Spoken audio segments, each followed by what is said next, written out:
Nusantara adalah sebuah bangsa yang lupa akan identitasnya. Setuju atau tidak? Ini adalah kenyataan, dan sejarah tidak bisa berbohong.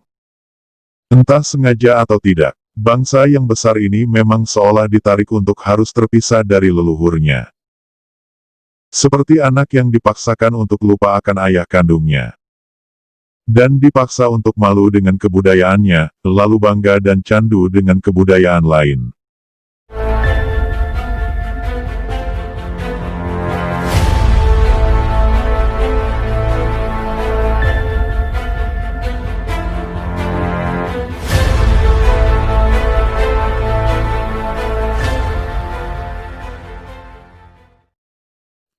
Nusantara memang tidak pernah melarang atau memaksakan untuk memeluk dan mempercayai hal-hal tertentu.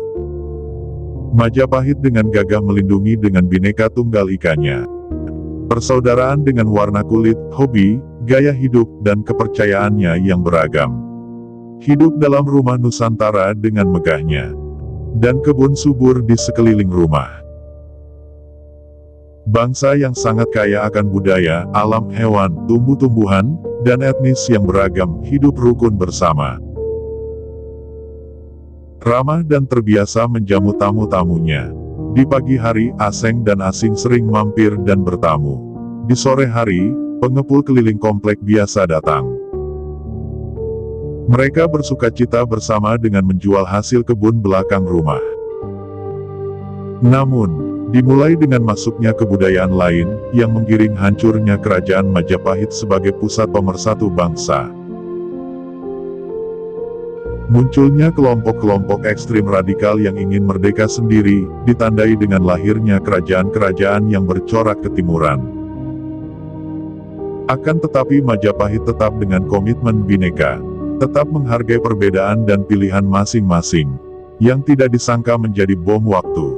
Masyarakat mulai terobsesi dengan menegakkan khilafah di negeri ini, dan menerapkan syariat Islam, dengan politik dan budaya di dalamnya.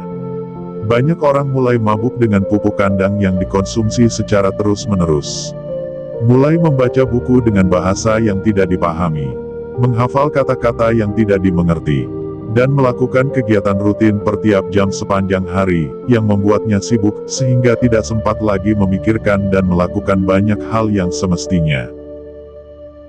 Sungguh senjata yang mengerikan, yang dapat membuat tuan rumah, dengan sukarela membunuh saudaranya sendiri dan membakar tempat tinggalnya, hanya agar tamu menjadi kepala keluarga di dalam rumahnya.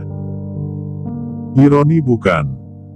Negeri yang tadinya damai, sekejap menjelma menjadi arena pertandingan. Negeri yang tadinya tanah surga, dipaksakan menjadi padang gurun. Kebudayaan yang tadinya makan malam bersama, sekejap dianggap haram. Hidup rukun berdampingan mulai dianggap lelucon, karena orang-orang yang, katanya, umat paling suci, mulai membuat batas. Saudara yang kemarin mengajarkannya norma adat mulai terlihat kafir, layaknya setan. Karena antara saudara tidak lagi saling menyapa. Perpecahan, dan perang saudara membuat lemahnya persatuan. Majapahit dengan Bhinnekanya, yang biasanya memantau gerbang dan pagar-pagar kebun belakang rumah, telah mati dibunuh kerajaan Demak. Saudara kandungnya yang baru lahir kemarin sore, dengan tanda lahir sorban di kepalanya. Portugis yang tadinya hanya pengepul keliling komplek, yang datang setiap sore. Memanfaatkan kesempatan itu untuk masuk ke dalam kamar dengan terang-terangan dan membuka pintu lemari. Keberhasilan penjarahan Portugis ini membuat berita tersebut tersebar ke kompleks sebelah. Dari komplek Eropa, pengepul keliling berbondong-bondong datang, bukan lagi dengan tujuan berdagang, melainkan membawa karung dan korek api. Pengepul yang menjara itu tidak puas, bahkan menjajah para tuan rumah untuk kerja bakti mencongkel keramik rumahnya, dan memanen kebun belakang rumah yang subur itu. Sesama penjara, berkelahi di depan mata tuan rumah, dan memperebutkan jarahan. Hari berganti hari, tahun berganti tahun. Tuan rumah yang bangsa kaya raya itu, jadi budak di rumahnya sendiri. Untuk dua hal, yang pertama, untuk menjadikan Nusantara menjadi padang gurun, dan ngarap. Hanya agar tamu bisa menjadi tuan rumah. Yang kedua, untuk memenuhi karung pengepul, agar mereka menguasai kebun belakang. Sungguh keluarga yang malang. Yang pertama menjajah dari dalam pikiran. Dan yang kedua, menjajah jasmani. Turun-temurun, banyak generasi yang lahir sampai mati tidak pernah merasakan indahnya tidur di kamar. Rumah yang tadinya damai dan tentram hanya menjadi dongeng. Semboyan tanah surga hanya alat untuk menghibur diri. Tuan rumah sibuk bercocok tanam untuk orang lain, sibuk menghafal, sibuk belajar bahasa dan budaya orang. Sayangnya, mereka tidak paham benar titik masalah utamanya di mana. Yang mereka sadari hanya lelah fisik yang menyiksa. Jepang, tetangga dengan rumah yang hanya sepetak di sudut komplek. Jepang yang tadinya segan terhadap keluarga itu, tidak luput dan ketinggalan dari pesta pora penjajahan. Hingga pada saat Soekarno yang paham betul masalah itu, telah berhasil membacakan proklamasi kemerdekaan. Dengan semangat perjuangan, para pahlawan berhasil mengusir para penjajah yang keji itu. Dan para pengepul yang menjajah di ladang belakang, tidak bisa datang lagi, karena pagar-pagar sudah berdiri dan gerbang sudah digembok. Soekarno mengira keadaan telah membaik. Namun, ternyata justru lebih horor, saat beliau menyadari bahwa musuh bukan hanya dari luar. Musuh bukan hanya pengepul atau pedagang yang menjajah itu, melainkan sosok yang ada di dalam rumah. Umat yang merasa lebih suci dengan ideologi yang tidak dimengerti, mulai berdiri lagi dan membusungkan dadanya. Kini Soekarno tidak lagi dikelilingi asing dan aseng. Hanya dikelilingi saudaranya, yang justru lebih seram. Tidak tahu mana kawan mana lawan. Yang tadinya berjuang bersama berbalik menjadi musuh. Sebab kebiasaan makan pupuk kandang sudah menjadi budaya. Melahirkan manusia-manusia normal dengan mental budak. Bahkan Soekarno tidak luput dari dikafirkan. Barulah ia paham titik masalah utamanya. Namun, beliau tahu benar bahwa sendirian, dengan orang-orang yang tidak dapat dipercaya, ia tidak akan bisa memperbaiki semua keadaan itu lagi. Saat calon-calon penghuni surga katanya, kembali berusaha keras menaikkan bendera khilafahnya. Dengan sekuat tenaga terakhir, Soekarno dengan nafas pemerintahannya, memanfaatkan kesempatannya untuk mengibarkan bendera kebinekaan Majapahit yang dulu ada. Ia tahu benar apa resikonya, yang bahkan keamanannya bisa terancam. Sampai terseretnya beliau pada sebuah isu, dan kelompok yang memanfaatkan kondisi dan situasi saat itu. Berujung terbunuhnya banyak pahlawan, membuat Soekarno terbaring tanpa apa-apa dan tanpa siapa-siapa. Tapi, dengan jelas teriakan Soekarno, memberikan sebuah kata yang tidak dipahami semua orang pada saat itu. Nafas pertama dengan tegas beliau teriakan, "Bangsa Indonesia, perjuangan belum selesai."